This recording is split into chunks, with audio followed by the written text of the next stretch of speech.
Good morning. Good morning. Little enthusiasm. It's our last flying day of the contest. No, oh God, no. It's not a 2-week contest.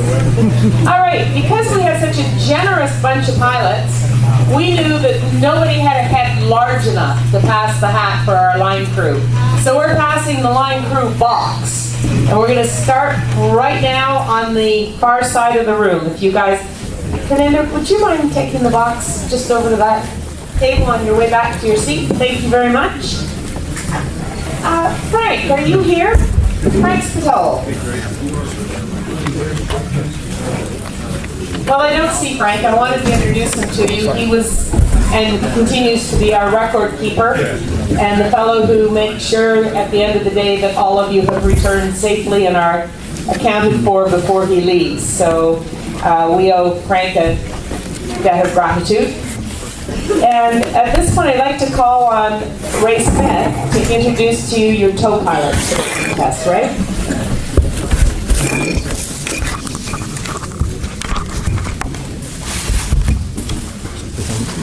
That's for the ground crew. One more. Good morning, everybody. My name is Ray Smith. I'm Chief Co-Pilot for the Conquest Michigan, and I've done it for the last 2 years in Ziggy's absence. I think I've said before that I've towed for the company for coming up on 30 years now. I've towed almost every seniors contest. I missed a few in the 90s when I was over on the East Coast towing Bannon. But my other co-pilots is Franklin Burbank, who has his own soaring operation, and he's a DEP. Zach, last name Zach? Kessler. Yeah, I forgot that. He works for Franklin. He tows for Franklin. I believe he's also an instructor. Martin Holtz is another co-pilot. He is from Georgia now. He wasn't in Florida for a while. He actually worked for us for a little bit. And he brought the Husky down, and he is flying that, doing a fine job. Zumi is not here right now, but he is the third similar lake tow plane. He's been towing me for quite a long time, and also instructing the students from Japan. So, that's the crew. Zephyr Hills has been sending a plane over, and they have usually a different pilot every day, but we appreciate them sending the planes. So, thank you, and I'm glad y'all are having a good contest. Hopefully today will be a good day, and we can all make the banquet tonight. Good job.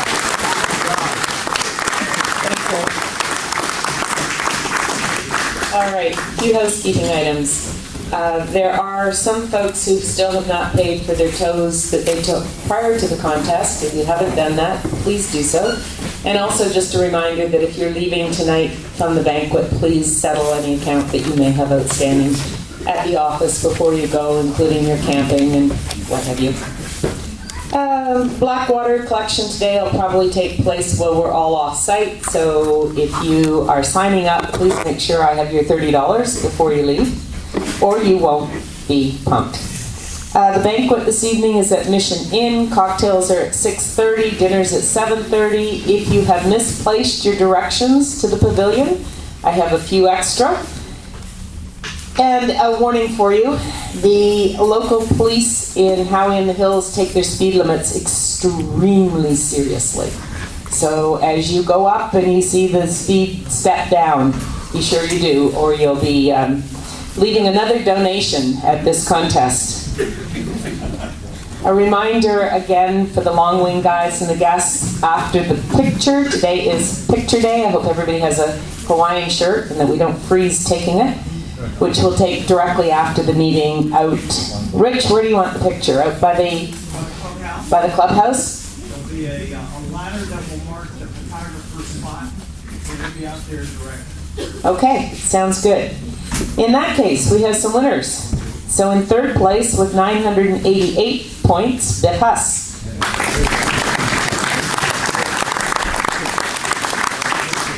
In second place with 992 points, Greg Shaw.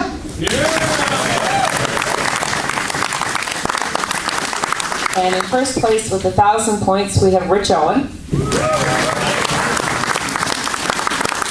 Rich, we have a gift card for you from Oakwood, the folks who catered the Monday night dinner. Thank you very much. I'm not going to bore you with details. I'd like the following people to stand up. Gary Carter. Stand up, Gary. Barry Yeager. Uh-oh. Greg Shug. Dennis Linigan. Ron Ridnour. Carl and Walt Streetick. Rob Ware. Is Barry here? Barry's not here. The folks that are standing around, every time we've asked for some help before the contest or during the contest, whether it was setting up tables, getting the flowers out on the tables, sweeping the floor, helping me move stuff around, these are the folks. And Barry Yeager went and got 2 refrigerators for us. And on the second one, he was trying to take it out of his truck by himself. We were over there getting people, and Dennis and all of his friends were sitting around the thing. I said, I need 2 guys. 2 guys stood up, came over, gave us a help with the refrigerator. From all of the volunteers and staff at Seminole Lake, thank you very much for assisting us in putting on this contest.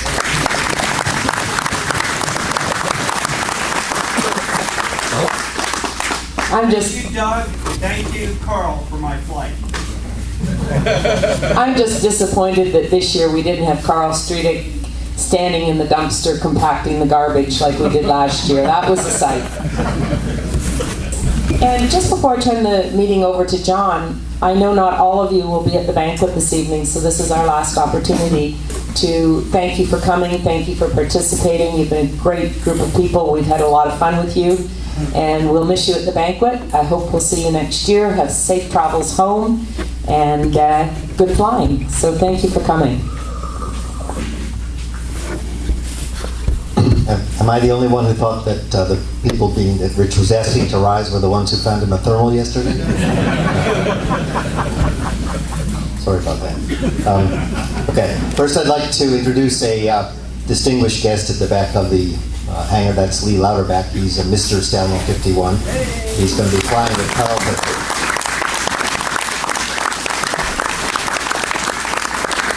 And as we all should know, he's the one who's donated the use of the 136.55 frequency, which makes our life much easier here. I think all of you have been on 123.3 enough to know that that would be a real problem to try to use that. It's very almost polluted, you might say, by the flight schools around here, and we need the quiet frequency, and we're lucky to have it. Just a couple of notes. Fraser is the little district that's south and a bit east of here, and it is now a friendly place to land. That was, I think I mentioned that at the start, Gary Carter landed there last year, and in his typical diplomatic way, charmed the owner of the field to where you can safely, and you're welcome to land a glider there. You cannot do an aerotail out of there, and there is an issue with the gate closing. This came up yesterday, but the retrieve yesterday from there was successfully done by trailer, and it works out. So be aware that that is a good place to land, not a place to tow from, and you need to continue there and at other places to be diplomatic and ensure that our access to these small fields is preserved. Don't cut his locks. Yeah. One of the issues, I think one of the issues that caused Fraser to be a problem field for a long time was that somebody landed there and then cut the lock in order to get out, and this you must not do. The only time that can be done is in a true emergency, and that's actually something that the emergency crews themselves would do, not you. So please be very considerate there. If you treat a landowner badly, the effects of it usually last a very long time, often far beyond the career even of the one pilot who caused the problem. And it doesn't work for us to say, no, that guy was a jerk, but the rest of us are nice. It doesn't work. Small point here. We do occasionally get guests coming to watch the gliding operations here. We try to control them. We don't have, of course, a staff that can be all around the field controlling guests, and they don't always know what the sensible rules are for behavior at an airfield. So you need to allow for the possibility that there might be kids in the area where you would like to roll to, and A specific thing I think that's wise is that if you're landing to the south and coming across the entrance road, you should kind of assume that a vehicle will cross at the wrong minute. You should not assume that vehicles will do what they ought to do, which is stop and defer always to flying traffic. So when you cross the road, you do well to make sure that you're above the height of any vehicle. That's just good sense. Our safety talk today is Mike Tanga. John?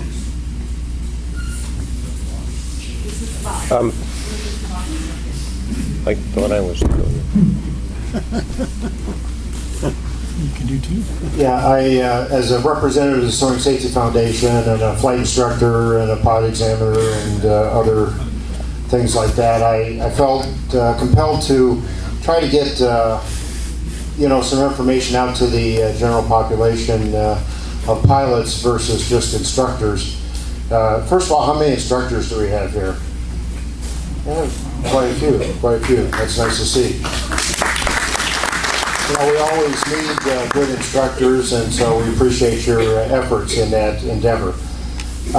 What I wanted to talk about kind of dovetails in with some of the other speakers earlier in the week. That's the PAVE model. Who's heard of the PAVE model? PAVE model is for a risk assessment before takeoff. Okay, a pre-flight risk assessment of the situation that you're about to endeavor, the cross-country flight or even the local flight that you're endeavoring on. P stands for pilot. Is the pilot qualified? Are you feeling good? Sometimes we use the I'm safe module. I know my friend Don, I don't think he'll be embarrassed, but he felt medically ill earlier in the week and so elected not to fly. And so that's one reason to self-evaluate. Whether you have a medical or not, we still have to self-evaluate our medical condition. The A stands for aircraft, and probably an important part of the aircraft is obviously the paperwork and annual inspection or whatever, but also obviously our pre-flight inspection and our positive control checks and our it's escaping me. Thank you. The critical assembly check too. The V actually is for environment, so it's the V in environment, and it talks to the airspace we'll be flying in. It's really crucial to talk about the airspace. I think the environment also talks about FLARM and the fact that we need to be looking outside and not relying on our instrumentation to totally help us to avoid. Not that it's not a good aid, can be used as a good aid in avoiding other aircraft, but certainly at our speeds that we fly, the eyeballs have to be there as well. And I mean, if I'm in a thermal and I don't see people's eyeballs, I get nervous, to be quite honest. And the E is for external pressures, and we're all under external pressures in a contest type environment. I mean, we're competing, we're trying to do our best, and things like that. So we all have that external pressure to compete. So I just invite you to think about that. It's listed in the Pilot's Handbook, Aeronautical Knowledge. It's actually listed in the Soaring Flight Manual. Look at that and try to assess your risks that you have as you go fly on any given day. So thank you.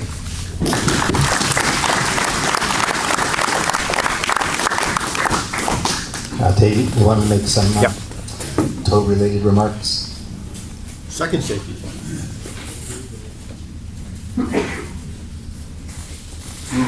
So a few words about towing. We get in the habit of taking it for granted. We show up, we take a tow, we don't think too hard about what's going on at the other end of the rope, and especially we don't thank them often enough. So a quick show of hands.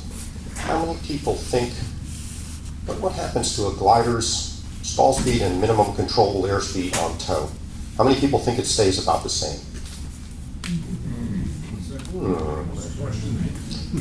Question again is, what happens to a glider's minimum control airspeed and stall speed on tow? How many people think it stays about the same? Carl? Few people? How many people think it goes down? Few people? Well, the answer is it goes way up. Why is this? Our gliders are, and planes in general, are miracles of engineering, and one of the things that all gliders and aircraft that I know of, except perhaps fighters, have is a deliberate design which causes the inboard piece of the wing to stall before the outboard edge. And that gives you a little bit of control as you're going into the stall. If the tip stalls first, things get nasty very quickly. That's accomplished by washout or aerodynamic tricks, depending on what kind of aircraft you're flying. Well, what happens in back of the tow plane? Forget about the fact that it's towing a glider for a second. Any aircraft, in order to generate lift, has to generate an equal and opposite reaction in the air that it passes through by deflecting air downwards. So you have air deflected downwards. This is called the wake of the wing.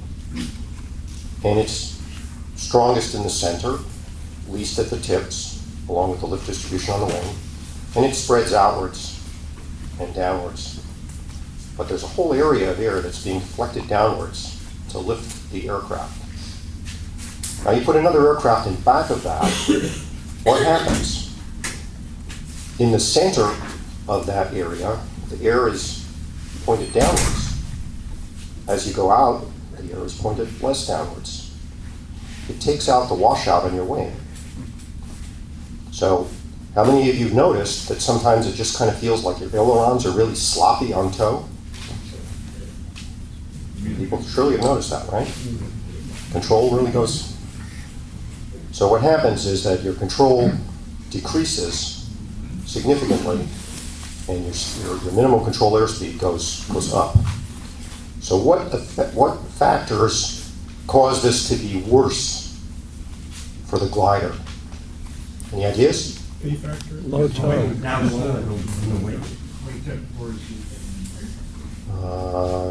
No. Any other ideas? Okay. The smaller the aspect ratio of the tow plane, the steeper the effect is. So if you have a big wing, you have a deflected air that looks like this. If you have a short wing, it looks like this. What do we tow with in the US? Short wing. Very, very low aspect ratio Pawnees. What else? What other factors make it worse for the glider? Unless you have a CG who, the weight and balance changes and you have a motor. This effect is not that affected by CG. So another thing that's affected by is the length of the tow rope. The closer you are to the tow plane, the worse the effect. Aspect ratio of the tow plane is really important, but we don't in this country have high aspect ratio tow planes. In Europe, for example, I've towed, just some decades ago, like a fully ballasted LS4 in back of a Super Demona. And you can tow perfectly comfortably at 50 knots. But you can't do that in back of a Pawnee. Right? So, the tow rope, the kind of plane, but for the glider, very, very, very importantly, is what do you start with for a minimum controllable airspeed and weight. So the higher the wing loading, the worse the problem, because the differential, you're already starting with a much higher minimum controllable airspeed. And so when we tow these monsters that we fly now, I'm especially guilty of this, flying things that weigh the better part of a ton and expecting the Pawnee to get me off the ground promptly.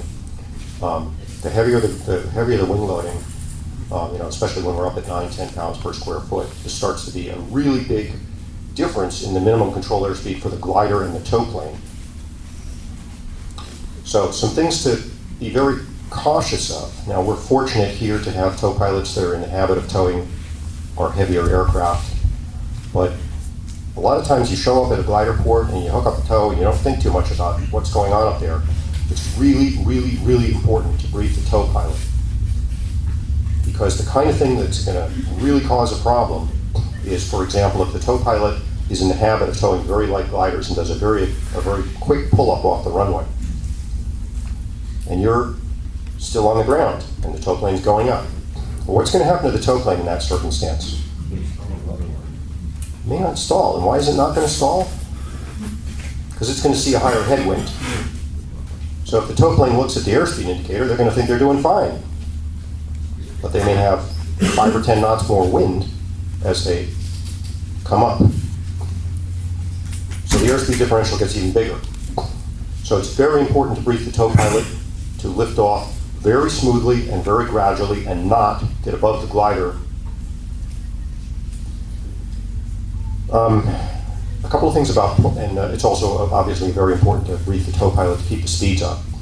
So when we talk about a 70 knot tow speed, this isn't like an academic thing. If we go out here and we're start dangling around with a glider that's got 10.5 pound wing loading at 55 knots, that's awfully close to disaster. So it's very, very important to keep the speeds up for the heavier gliders, especially higher wing loading gliders, correct. A couple of notes on Pawnees. How many of you guys believe that the airspeed indicator in your Pawnee has been overhauled in the last 5 years? How many believe it's been overhauled since the late Jurassic? Right. Well, the airspeed indicator in the Pawnee, in addition to the instruments themselves being old and decrepit and have been subjected to about a bazillion hours of vibration and banging around, the Pawnee static system is rather notorious. It has very nice shaped aluminum tubes that run from hither to yon, and they fret. And the more hours, the more likely they are to have a hole in them someplace. So what you might ask your Pawnee pilot to do is open and close the air vent while flying the Pawnee and see if the airspeed moves around. Because if the airspeed moves around, there's a hole in the static. And that obviously causes problems with the reliability of the reading of the airspeed. Another thing you should be checking is, does the Pawnee have a couple of lines on the airspeed? So the pilot can just glance down and see, is it towing at the correct speed for a light glider? Is it towing at the correct speed for a heavy glider? And that should be calibrated with actually flying with a glider in tow, because the airspeed indicator, the static system is not so good on these planes, and depending on the attitude, they can be off by a bit. So talk to your Pawnee driver and think about having the airspeed indicator checked and marked. And the last note, again, we're fortunate at this contest to have people that actually pay attention to stuff, but for Pawnees especially, it's a really good idea to have nice big letters marked on the left flap. Not one little width of electrical tape, not as I've seen a few times on the back of the pilot's head where it's completely blocked by the rudder, even if it was big enough to read. But big letters on the flap so that the pilot and the glider has a prayer of identifying the correct tow plane when making a radio call. So we take this stuff for granted, but it can kill us. And it really is important to think about it when you show up at a place you haven't been flying and you don't know who the tow pilot is. Make sure that you brief the tow pilot about this stuff. For your tow pilots at home, make sure that the flap is marked, the airspeed is checked, there's marks on the airspeed indicator for the correct towing speeds, and we'll all be a lot safer. And I can tell you that having a full-blown stall on tow is not an experience any of you want to have close to the ground, because I've been there.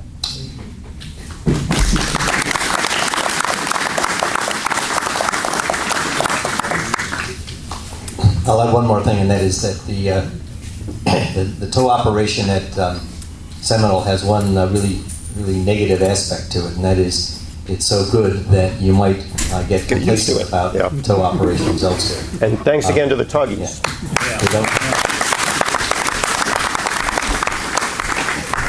The really good launch operation we have is not some sort of accident, and it's not it's not the natural thing that happens. It only happens because of outstandingly good planning and execution. And we need it here because we have this big class and not the world's largest airfield and so forth, but it works really well. But again, don't assume that this is the norm. You won't fully appreciate it here until you see how it works when things aren't planned and executed as smoothly. All right, I think next we have weather from Fernando.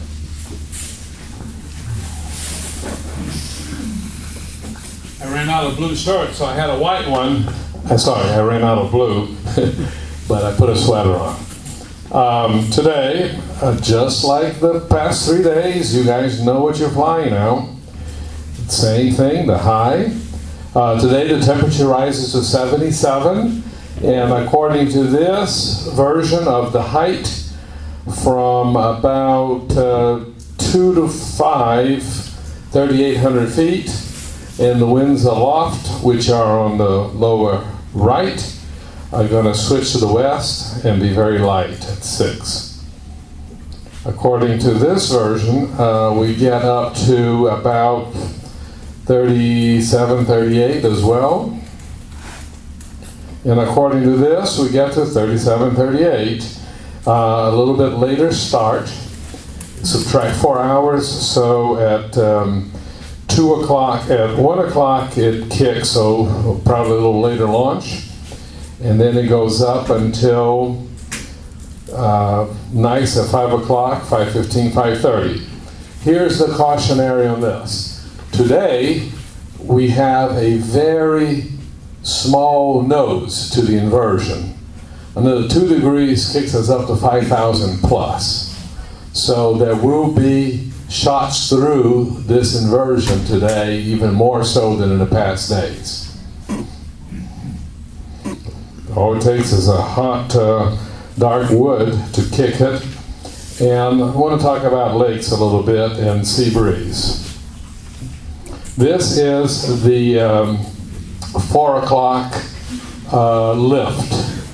And again, the wind is coming from the west. As you can see, the streets are lined. Here the winds are coming a little bit southwest, so there's a convergence over I-4.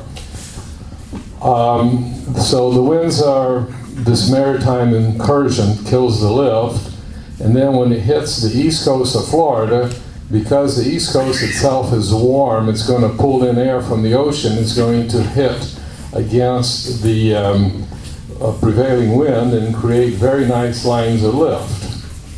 More importantly, this is called a sea breeze front, where the wind is going from land to sea and the thermals pull a counterwind. Notice the beautiful sea breeze front on Lake Okeechobee with everything washed downstream, and there will be some sea breeze fronts on this side of the lakes. Yesterday, coming back, I flew through the middle of the lakes, going down to the Winter Haven Airport. Didn't hit anything really well, and I was getting low. I only had Weeks made. I didn't have Flanders made when I turned. So I went on the west side of the lake and very nicely hit the good lines, and I had a very good thermal there. So with these kinds of winds, you may, as Bill said, the thermals may be on the lake or just upwind of the lake if we have this kind of sea breeze. Now, the sea breeze front only occurs in very large lakes. There's been a lot of studies in Finland where they have a lot of studies, so it does occur in Okeechobee. On these small lakes, again, the idea is kind of slightly in the middle of the lake from the wind. That's it.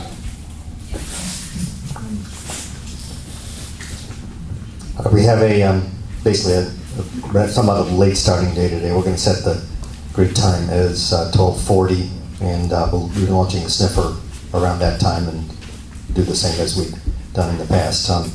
Unfortunately, on our banquet day, we have a day that starts late and ends somewhat late, so we're just going to have to work with that.